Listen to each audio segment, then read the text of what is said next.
All right, we are live. So good to start. Yep, sounds great, Kalpana. Thank you, Suhani. Hello, everyone. I'm Kalpana Chowdhary, founder of Social Tables, managing trustee and chairperson of Jan Seva Foundation, Being the Change, and Lagna.com. Lagna.com is a matrimony portal for differently able cancer and acid attack survivors. Along with it, co-chairperson of ASSOCHAM State Women Economic Entrepreneur Development Council (GSDC), member at FICCI Flow CII IWN Maharashtra Women Economic Forum, and a TEDx speaker. Before diving into the guest introduction, I would like to take a moment to introduce you with Social Tables. Social Tables is committed to sustainable development program with societal well-being and environmental consciousness.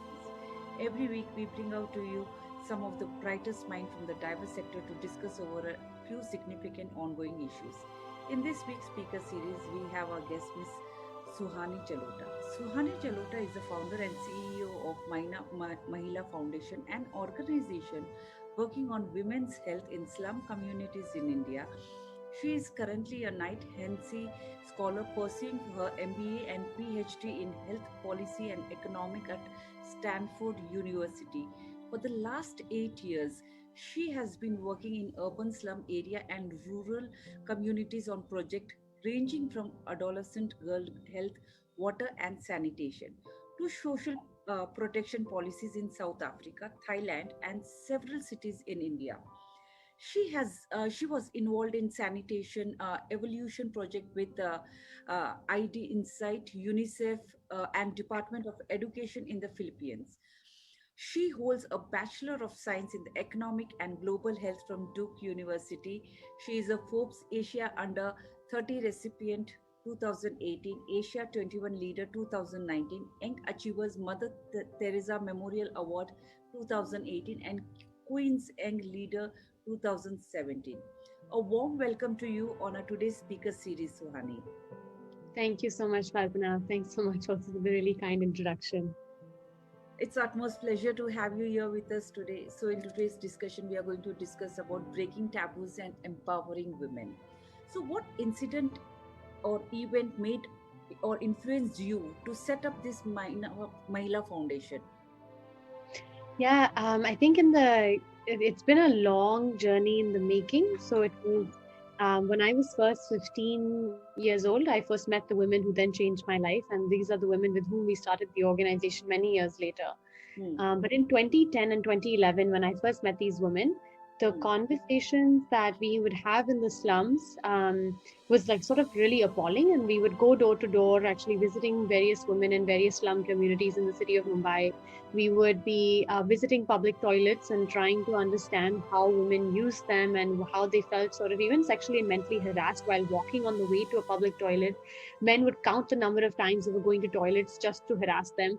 Women were holding water pails in their hands, and they were vulnerable to all these men around them. And time and again, we felt that women were just not stepping up for themselves, and they were being subjected to all kinds of abuse.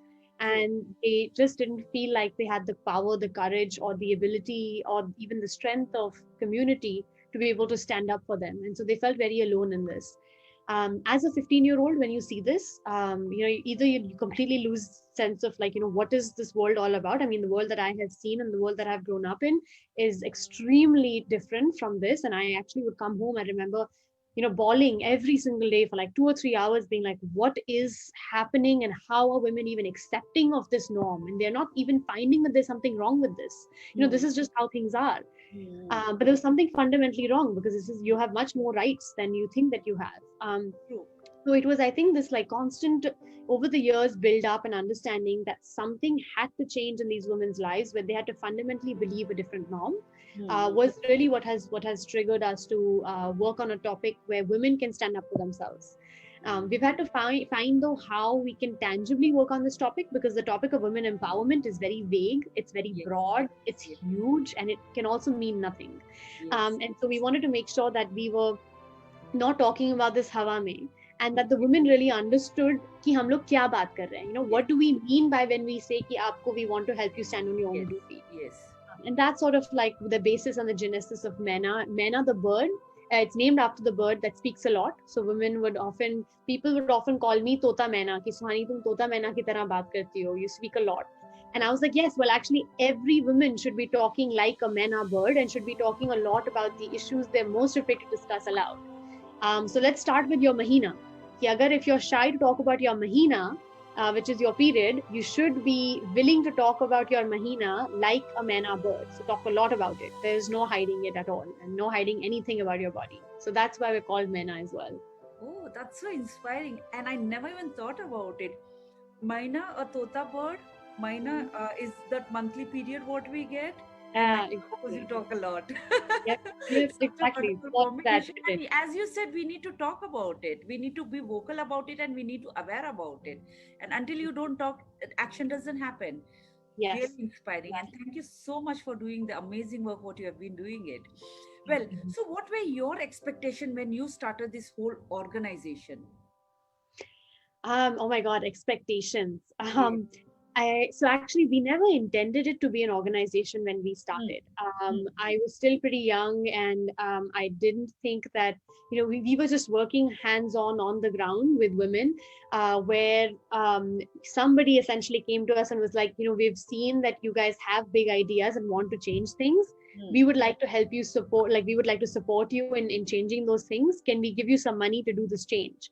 mm, And we were like, oh my God, yes, but we don't know exactly how or what we would exactly be doing.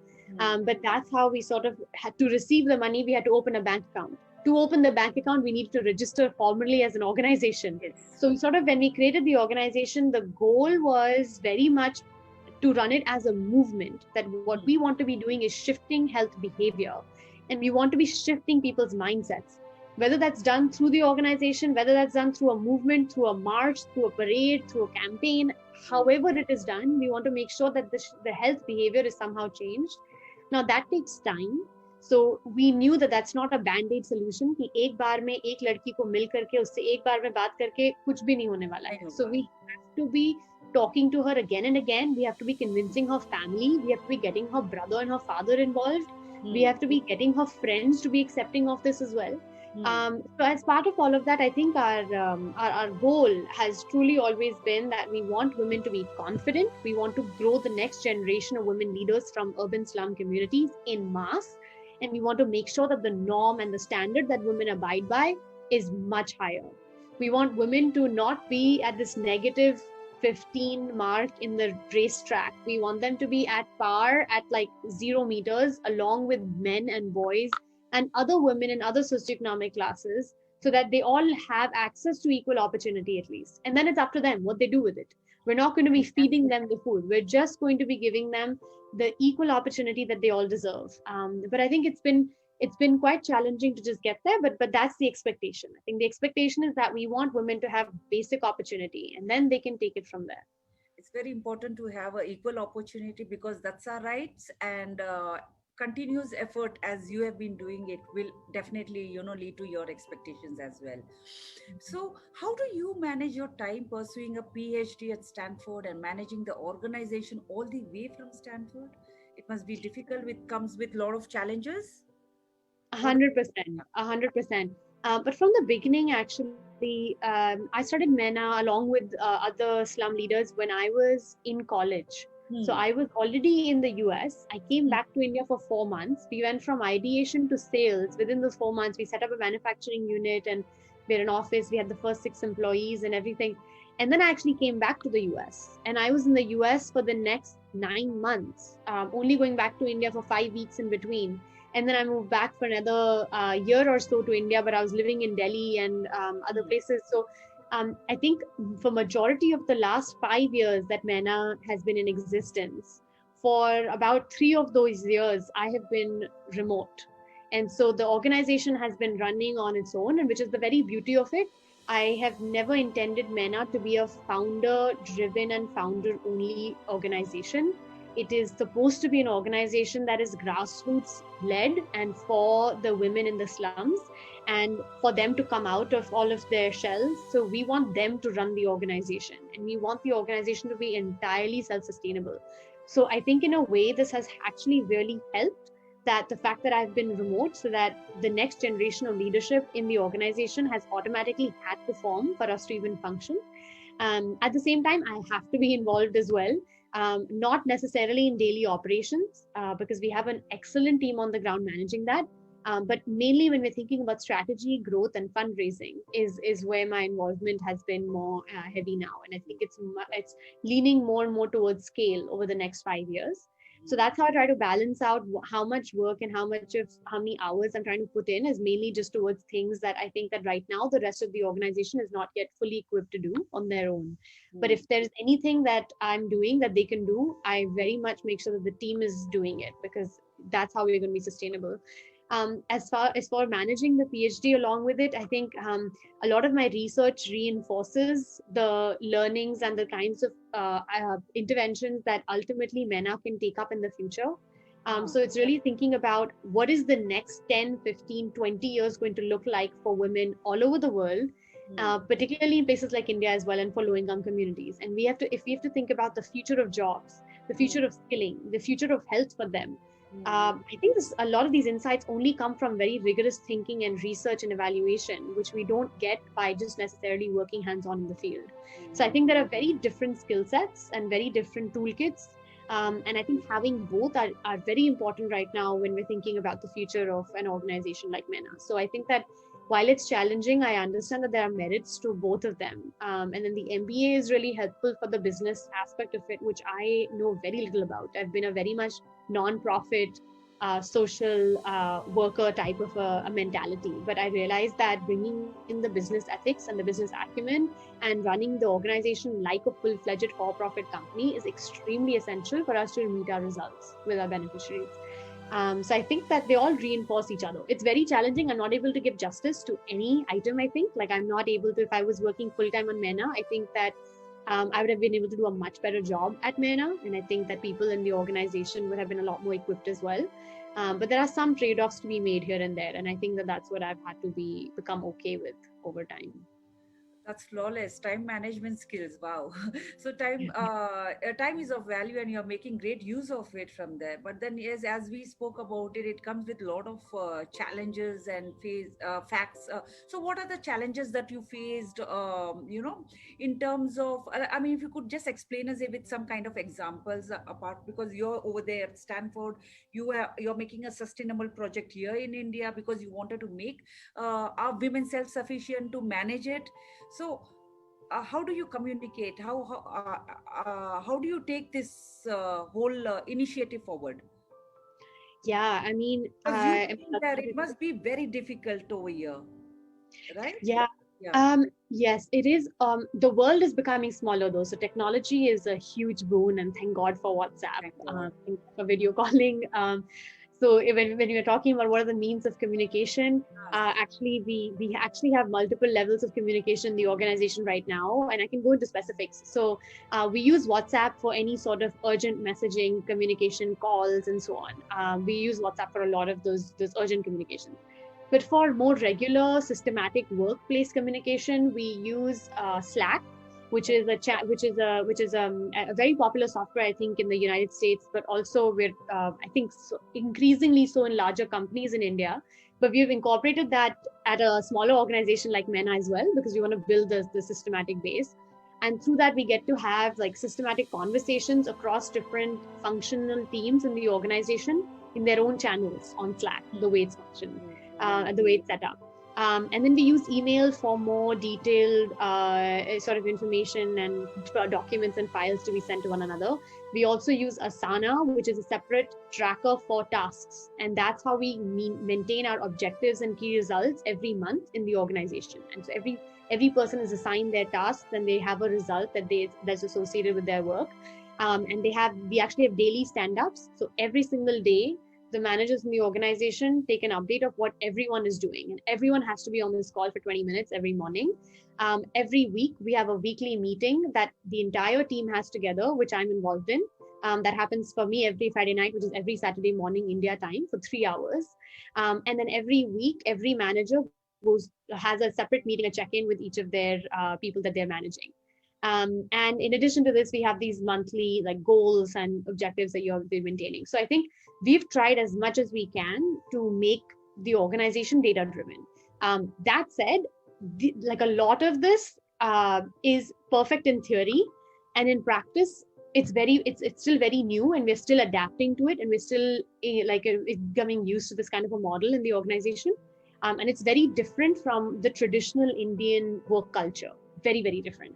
And most of the employees that come and work with us who are not from the slum come from a very traditional sort of a Indian workplace as well. So we're trying to mold them into this kind of a new culture where integrity, where workplace quality, professionalism are as at par or even more important than they would be at a proper huge big company business corporate culture, because we are a non-profit, which means that we actually are set at very high standards in a country like India today, where to be noticed, to be credible, to be doing really good work, you have to be even better in the methods and the process that you set up to be able to achieve your outcomes.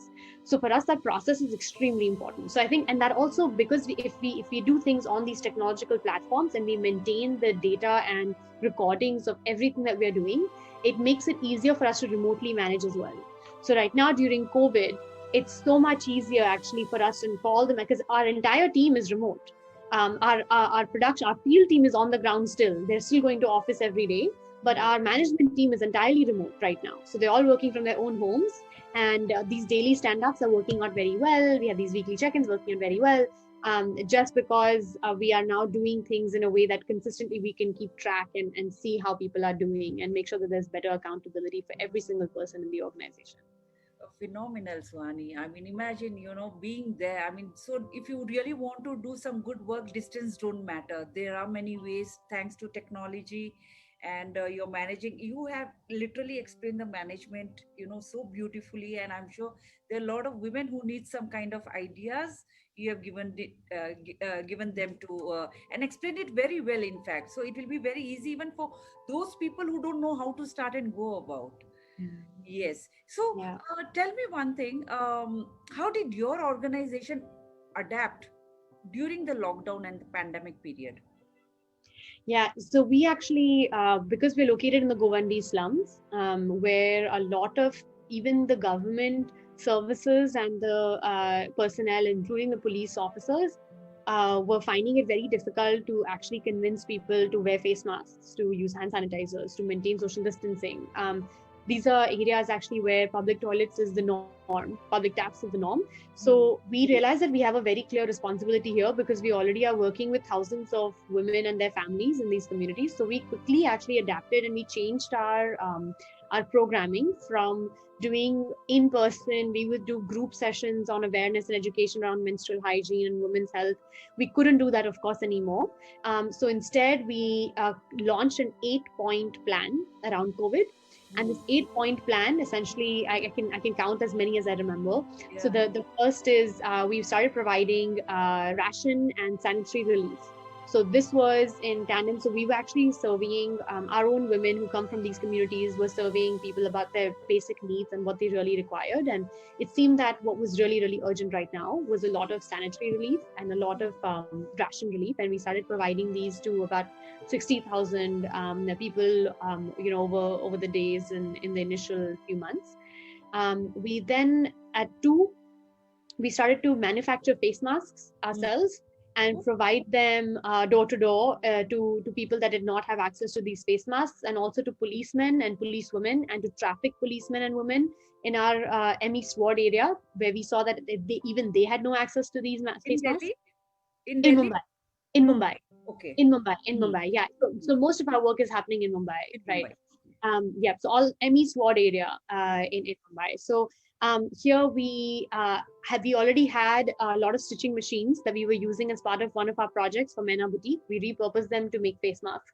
Hmm. At 3, we actually started these COVID sensitization calls, where each of the girls that were in our database that we had collected their phone numbers of, we called each of them up individually, giving them information around COVID, accurate information that they might need, information about the nearest access point for health, for the health providers. Also, asking them if they needed anything, collecting a lot of data about the impact of COVID on their livelihoods and on their families as well, and then sending them SMSs. Each of them received about 6 to 10 SMSs about COVID, about videos that they can watch and click on, and so on. We then at 4 we launched a MENA mobile health application. And this application included information around periods, so women can track their cycles. They could watch videos around both their periods as well as COVID. They can chat with a health provider, so we're providing telehealth services. And they could also be quizzed on information that they were learning about periods as well through the mobile application. And we had to go digital because we couldn't do anything in person during this time. So all of the things that we were doing in person, we then tried to digitize it. At 5, we were doing MENA webinars. So a lot of the content around gender attitudes, oral hygiene, overall hygiene, anemia, diet, nutrition that we also used to provide to girls and women on the ground. We then made these into webinars and we started providing these over Zoom, over Instagram. And we had our lead trainer, Dr. Shraddha, actually provide a lot of these trainings online as well. And then as a next point, we started doing a lot of research around this topic as well. So when we try to understand what is the stigma around this topic of COVID in the for women, particularly in the slums, and how is that deterring them from improving their health or taking the necessary precautions that they need to take in terms of the public health measures of wearing face masks and so on. So to ensure that they were actually maintaining those things and as to how their perceptions had actually changed or not during COVID, we were doing surveys. And then lastly, we launched a MENA helpline. And this helpline was girls and women calling us up from various parts of the M East Ward area to ask for rational relief, sanitary relief, report sexual violence, domestic violence cases, whether it was a girl just calling us up and telling us she's scared, or mental health issues, which came up hugely during this time. So we were getting a lot of requests on calls that we were then trying to address individually. And the final point was disease surveillance. So briefly, we tried to actually work with the chemist shopkeepers and try to understand what are the kinds of medicines that people are coming here and asking for. We were anyway supplying our sanitary napkins to these chemist shops. And in fact, we were the only people providing sanitary napkins to them because they couldn't receive supply of any other napkins at this time. So we could then work with them to create a list of the kinds of common symptoms. And we work with the informal health providers in the area to understand the kinds of ailments and cases they were receiving. And we already were doing these phone call surveys to understand the prevalence of COVID amongst the community. So by doing both all three things, the chemist shop survey, the survey with the informal health providers, and the surveys on phone calls, we were able to get a better picture of the prevalence of COVID and its impact in slums for women. That is sort of like a non-existent level data set that we don't otherwise actually have. So I think this is how the kinds of different ways of functioning that we've sort of changed during this time. That's fantastic work you have been doing. I would also want to know about the application. What is the name of the health app? Two, I would want to know the helpline number so that if people need to access, they can, contact you and also download the app. Yeah. No, that's great that you bring that up. So I'll just pull up the helpline number as well. So our mobile health application is called the MENA Mobile Health Tracker or the MENA Mobile Health Application. So it's found on both Android and on iOS in India, and it's both available in Hindi and in English for girls and women to download anywhere. And this application includes, once people will log in, they'll essentially just download the app and then they'll just input some information with their email address and their name, and then they'll input their age and so on. And then it'll directly take them into all the different options. We would love, Kalpana, if you would download this as well and let us know your feedback. Because it's the first time we're actually sending this out for girls. We'd love feedback, and we want to be iterating and updating this as well for girls to really meet their needs. Girls can also order sanitary napkins on the app itself. So you can essentially, sorry, what? Is it free or is it some chargeable or sustainable?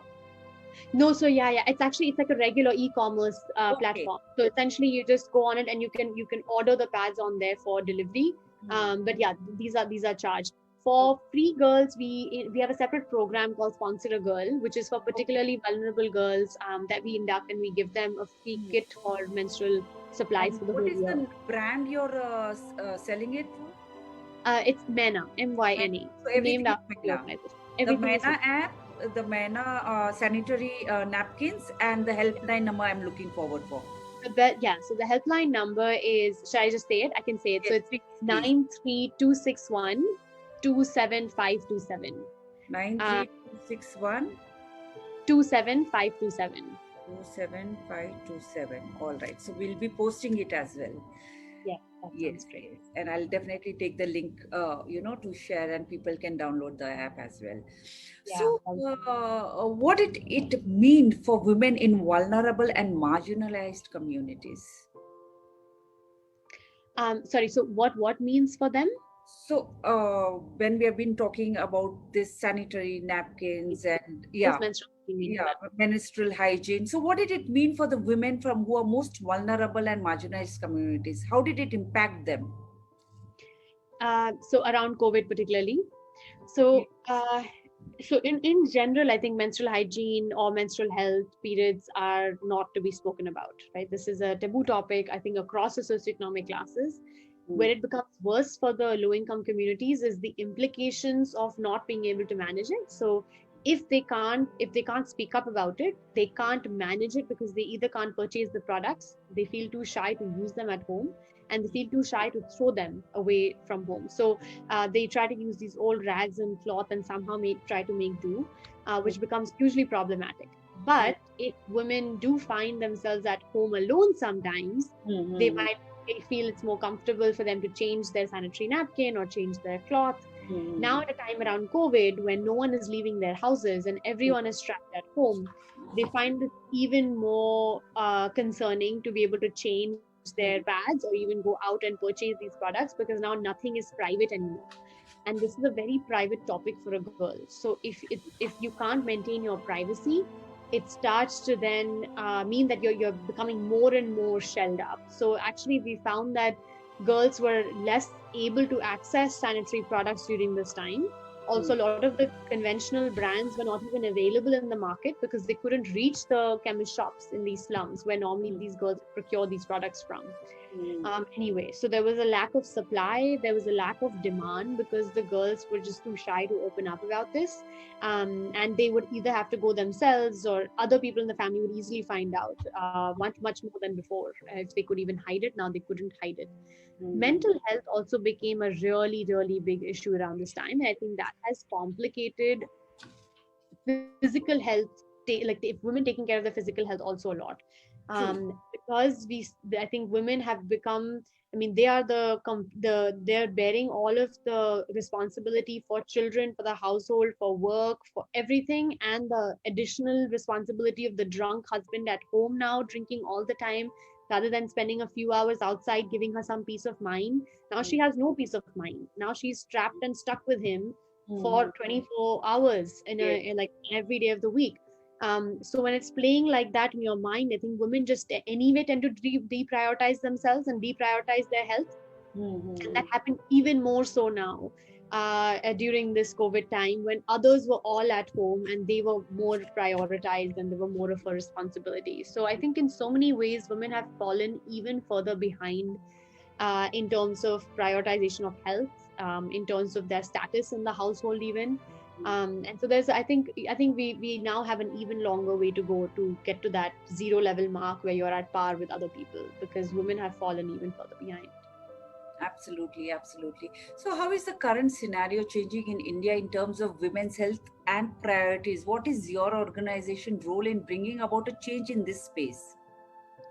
Yeah, so menstrual hygiene is a very vast space, or menstrual health. I think I'm just concentrating on the menstrual health aspect right now, not overall women's health or not the other aspects of MENA. But if you're just looking at menstrual health is a very complex, very deep, huge topic. And it is not restricted to just access to sanitary napkins, which I think has often been equated, especially with the advent of Pad Man movie becoming really popular. And I think a lot of people equating Pad Man to solving the problem of menstrual health in India. I mean, from the very name of it, menstrual health, it's a health condition which cannot be solved by providing access to just a product. It needs to be the usage of that product that needs to be highlighted, no matter what product you use, whether it's a disposable sanitary napkin, it's a reusable sanitary napkin, if it's a tampon, if it's a menstrual cup, if it's a cloth pad. whatever it may be, it needs to be used appropriately in the way that it's designed for. Now, if you're using a disposable sanitary napkin for 24 hours in a day, you are harming your health, and it is worse than using a rag or a cloth that you might be changing every 6 hours and actually throwing away after every use. In that case, a rag or a cloth is much better than using disposable sanitary napkins. So the product is not supposed to be the focus of the conversation. The focus of the conversation needs to be the usage. Now, the issue with talking about the usage is that it's not as glamorous, it's not as easily understood, and it requires a lot more effort. It's a lot more difficult to measure, because you're not just talking about the number of people that I have given sanitary napkins to. That's easy to measure. You can't measure how many people are using sanitary napkins appropriately, because how you have to rely on self-report measures. You have to ask the girl how many hours is she using it for. She knows what you want her to say, so she will tell you the right answer, but not actually the true answer, and so on, right? So it's very difficult to measure something like that, and it's very difficult to change that. It requires constant education, constant updating of beliefs, which happen over time. So this is not something that the government or large corporations like Johnson & Johnson or P&G in space can take up. So so this is something that small NGOs like us have really had to do. I think that's the gap that Minor Myela Foundation is really trying to fill. It's this gap of where the large entities are not able to convince or shift health behavior for the low-income communities or for the last mile women. That's what we are trying to resolve, is that we want to make sure that they have the right education, the right awareness, and the right information about the disposal practices around the sanitary napkins as well, or about any product that they choose to use. So I think it's that shifting health behavior aspect where we are really providing a value proposition. Wonderful. So are you also giving them the skill training and awareness programs through online, or it is via messages and the videos what you're sending it, as you said earlier? So how do they actually learn how to use this? When you're talking about the usage is more important than giving them to it. Yeah. So I mean, everything up until COVID was in person. So everything that we were doing was all in actual workshops where we were telling them and teaching them. They were doing it physically themselves in front of us. It was very workshop style. During COVID right now, it has been, yes, everything. So online, we've been doing, putting up videos, we've been doing these webinars, we've been doing individual calls with the girls as well. So yeah, anything that we can do on digital, we are trying to do right now. But once COVID opens up and the lockdown opens up, I mean, the lockdown technically has opened up, but in slums, we still cannot gather crowds. So hence, because we can't be gathering these crowds there, like we're not doing it right now in person, but once we can, again, the same type of workshop will start again. So how do you draft the whole communication process, the material between your team members and the women and girls in girls' urban slums, from the urban slums? Yeah, how do we design the communication content? Yeah, that's a good question. So I mean, a lot of over the years, actually, I think a lot of the stuff has been built by us actually practicing it. So once we do it there, we receive feedback and we try to see what kind of content is hitting home with girls and which ones are what kinds of things are not. So it's from, I mean, our content now looks very different from what it did 5 years ago. And it's evolved a lot over time. So I think it's been like we practice it in certain community, we practice it with, say, Hindu trainers doing it with Muslim communities, and Muslim trainers doing it in Hindu communities. We've tried similar religions, and we see that the delivery has to be entirely different. The way we talk has to be different. The way we reference certain religious books, the way we talk about our parents, the way we talk about myths and the taboos around, like don't touch a pickle, don't sleep with your family.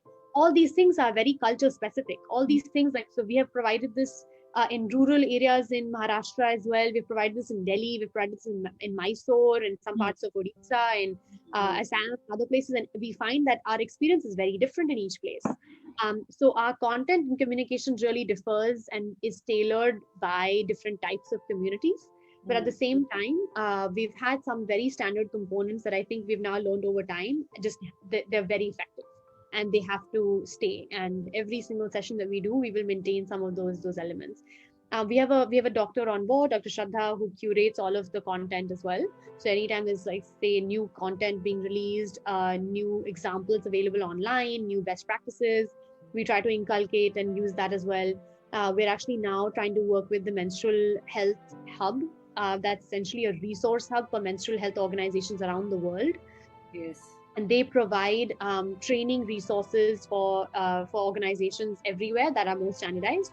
And we're also part of the Menstrual Hygiene Alliance of India, which is, and we've been a part of that for now a number of years, that essentially share best practices with each other as well. So we learn from a lot of the other NGOs in the space. In fact, we really help each other.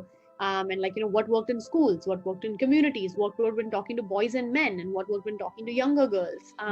So we're really trying to learn from each other and build off content from what we know.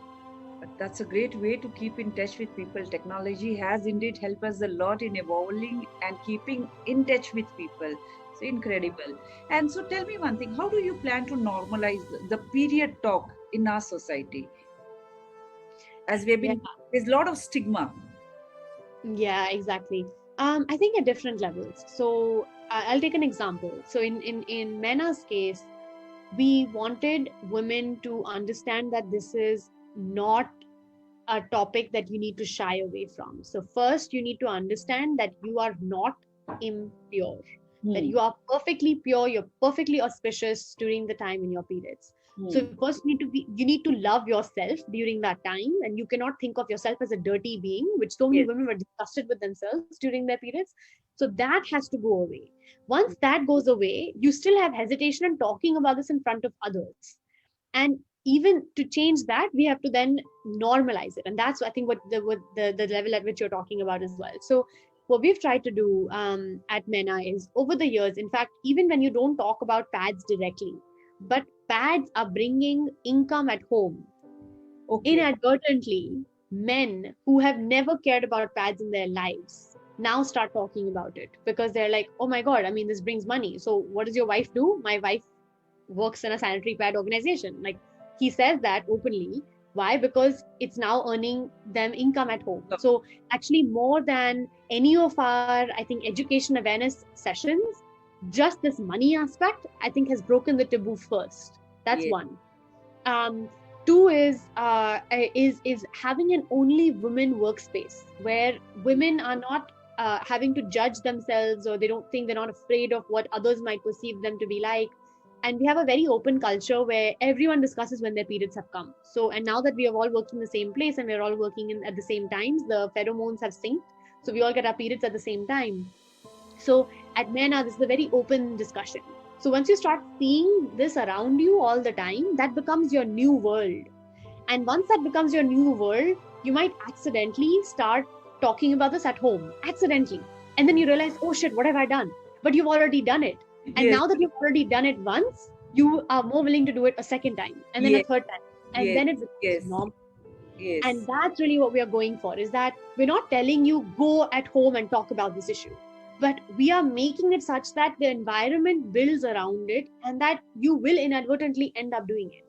And that's what we're going for. Now, again, we did this and we found this to be really successful. But even then, we felt that women were feeling shy publicly.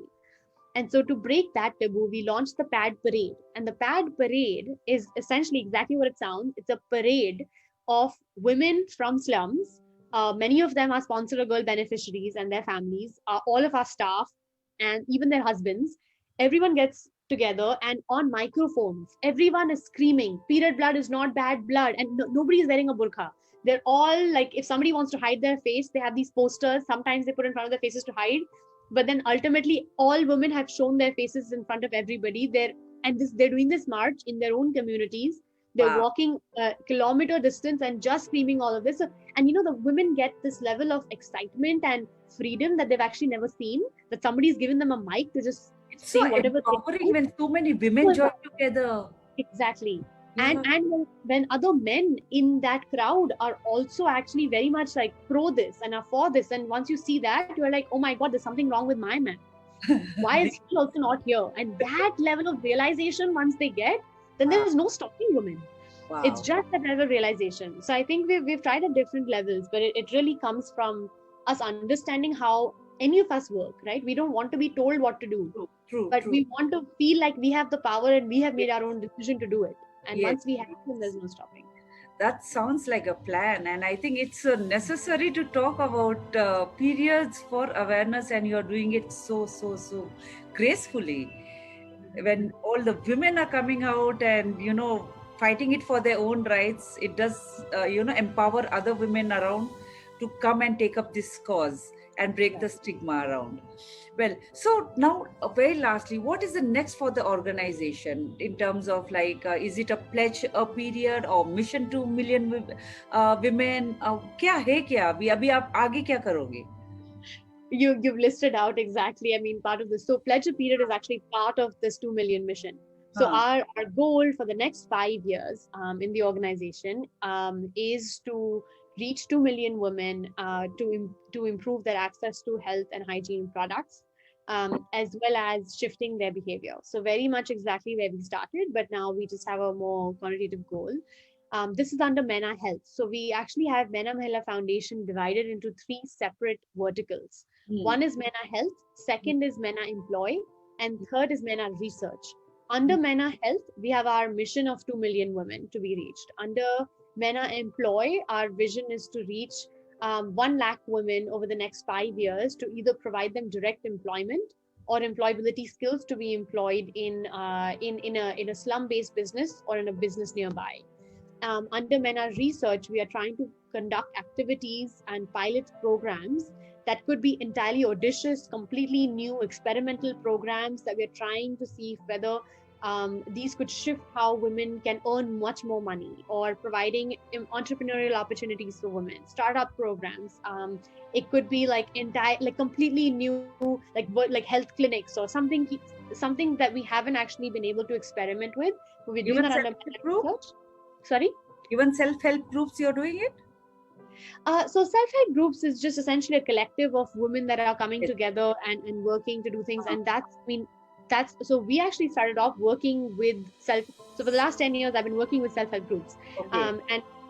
Even though whether we call it officially or not, I mean, ultimately what we are is a collective of women. So that could be considered a self-help group as well. But yeah. So under Menna Research, we want to be experimenting with these programs and then scaling them through both Menna Health and Menna Employ. So our vision over the next few years is definitely that we want to be reaching out to all of these more women and ensuring that the beneficiaries that we have right now have more support and are actually able to feel financially independent and confident. That's so wonderful, so empowering again. I wish you all the best for your next mission. And well, taboos are set back for development. We need to start talking and breaking it. We as a women need to change the mindset by talking about it, and which you are doing it, which a lot of other organizations are doing it, government is doing it. So collectively we can, bring out about change in the society, community, and globally at a large. So now moving quickly on this little fun part of it to know little more about you, a quick rapid fire. Who inspires you the most, Suhani? I would say it's many of the women in the slums actually. And these are the same women with whom I first started to get introduced with 10 years ago. And many of the staff and women that work at Menna today. So just sort of seeing how they still smile in the face of such tragedy in their house, and they're like still working for others, and they're just like treading on. I think that is really the most inspirational thing for me, and that is what keeps me going. It's like these women's stories and knowing that there's so much of trust and faith in me, and I just feel honored that they would ever have that on me. That sort of have to meet their expectations somehow, but they're the ones who really inspire me to do whatever I'm doing today. Amazing. And what's the greatest risk you have ever taken? Oh, quite a few. I think, starting Menna was a huge risk, but I did not know it then. I think a very conscious risk that I took was I was living in the Philippines in 2017 for 7 months, and I quit my job. I came back to Mumbai wanting to work on Menna full time. And I don't get paid from Menna. I have never taken a penny from it. And that was something that I knew that at the same time I wanted to maintain financial sustainability for myself, and I didn't want to be dependent. So I knew that I was quitting my job and I would not have financial security for the next few months or a year at least. So that I think just personally, it was just a struggle for me, because I was like, I've parents and family and everybody's expectations from you in terms of the investment that they put in you and your education. And I have been fortunate to have had good education. And then I sort of leave everything. And I'm like, no, I'm just going to follow my dreams and follow my passion and not earn anything. And so that I think was challenging for me at the time. But I'm so glad I did that. Oh, and I'm so glad you did that. And you are inspiring me with every other questions I'm going through. That's so Mhm. beautiful. I mean, not everybody can do what you have done it. Hats off to you and more power to you. Okay, so what is the most memorable moment of your life? Oh, wow. So many. So I think in regards to what we are talking about, I would say in 2015 or 16, I believe. Actually, when I first came, so I used to actually go every day after school to the Dharavi slum and then to Govandi some of the times just to meet the women. At this time, MENA had not started, so we had not founded MENA. I used to just visit the women. And on my birthday, I visited them. I thought none of them knew my birthday at all. And I just like sort of went back again and I spent that entire day there. And the moment I reached, I saw this like 6 feet bouquet, Wow. and they had like Suhani written all over it. And then they had all like pooled in money, and they gave me a gift which had like a whole box of pens and all kinds of things, just being like, Suhani, keep studying, keep going higher. We like, if you go higher, then we go higher. And Yes. and then they all like went around in a circle, and each person spoke about me. And these are all like women who, and we had not worked on any project. Used to just like a teenager go there for 5 years. I had just been visiting there, and it was just such a special moment for me to realize that, oh my god, I mean, I never realized when we became so strong and like together we're like a family, and they really care about me, and that all these little things they had noticed about me, and like what each of them they were going in the circle and talking. And it just, I was like tearing up, and I was like, wow, these are my people. Like these are This is the the women I'm going impact to what be you working have with my got. entire life. This is the But impact what you have got. yeah, it's really this like community of women that we, yeah, Okay. formed. So, if you could change one thing about your life, what would it be? Hmm. I would want to somehow be in India like anytime. So I am very much here only because I need to study these things, and I can study them only here at this time.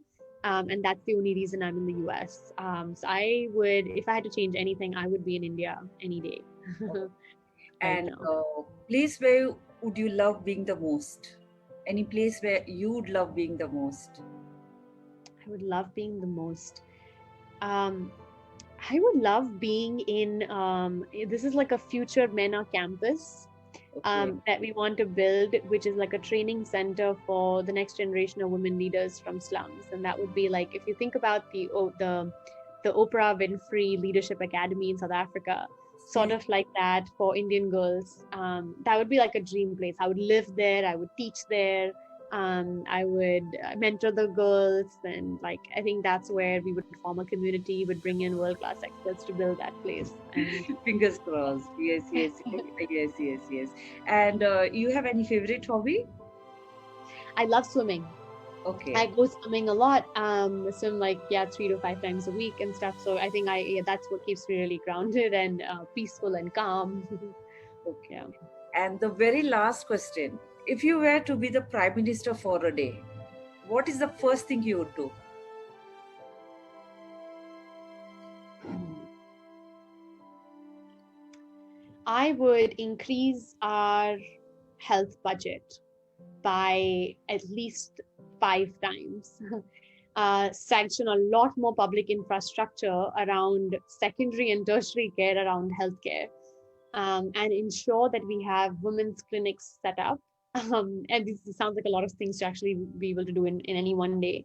But a lot of it would actually tend to be around the financing around healthcare in India and the coverage of that, particularly for women and the low income communities, and not just the low income. I think it would be middle and low income communities in the Such country. a noble thought, and in fact, I mean, even I keep, advocating and talking more about it, where education and health are supposed to be free, and we are paying for that.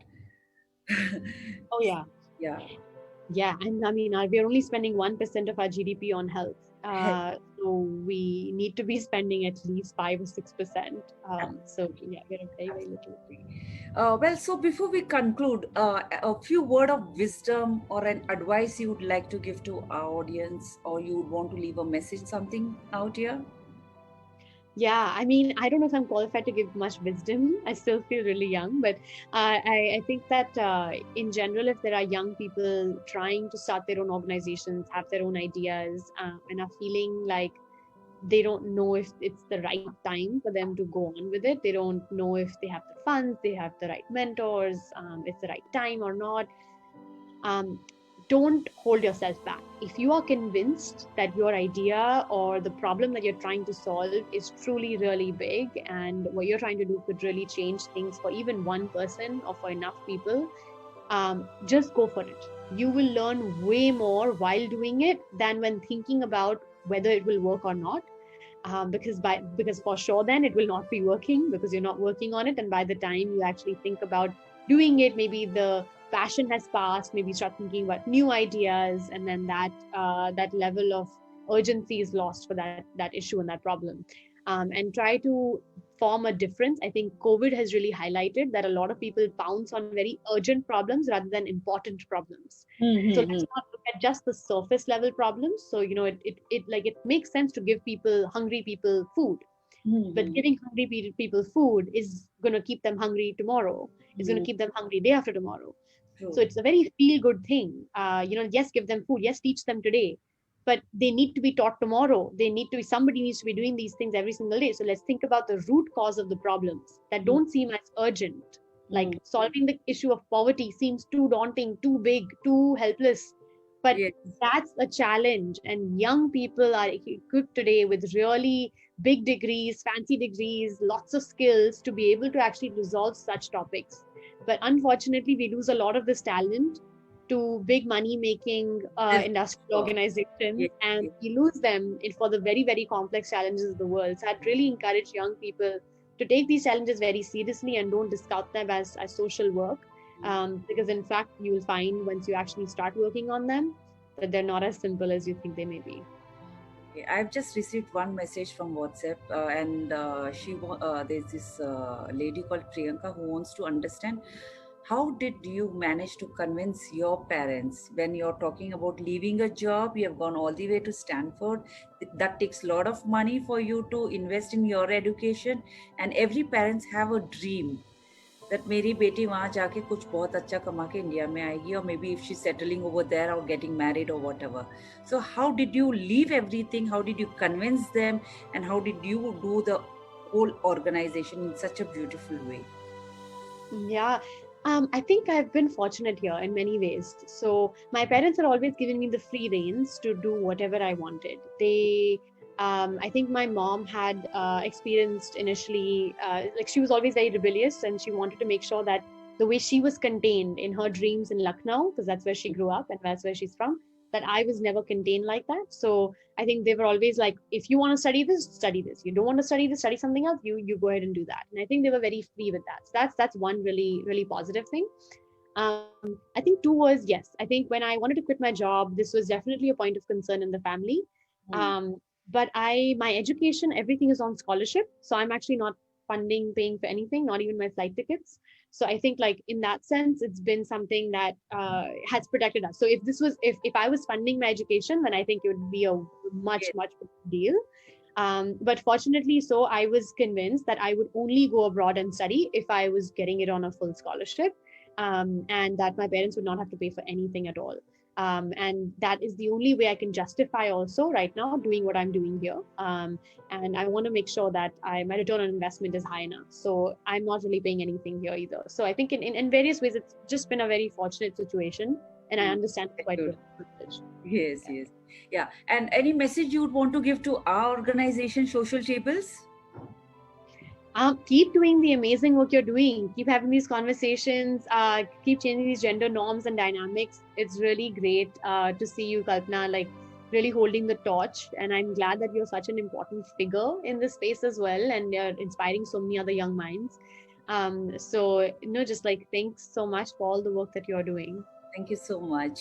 Thank you so much. And thank you so much for joining us today. It's indeed a great honor and privilege to propose a vote of thanks to Miss Suhani Jalota, who, despite her busy schedule, has found time to grace this special interaction. We are extremely grateful to you for sharing your words of encouragement and giving us valuable inputs. Your eminent presence has indeed made this interaction a memorable one, and we unite to thank you from our bottom of our hearts for your kindness, interest, and support. We wish you all the very best in all your endeavors. Thank you so much and stay safe.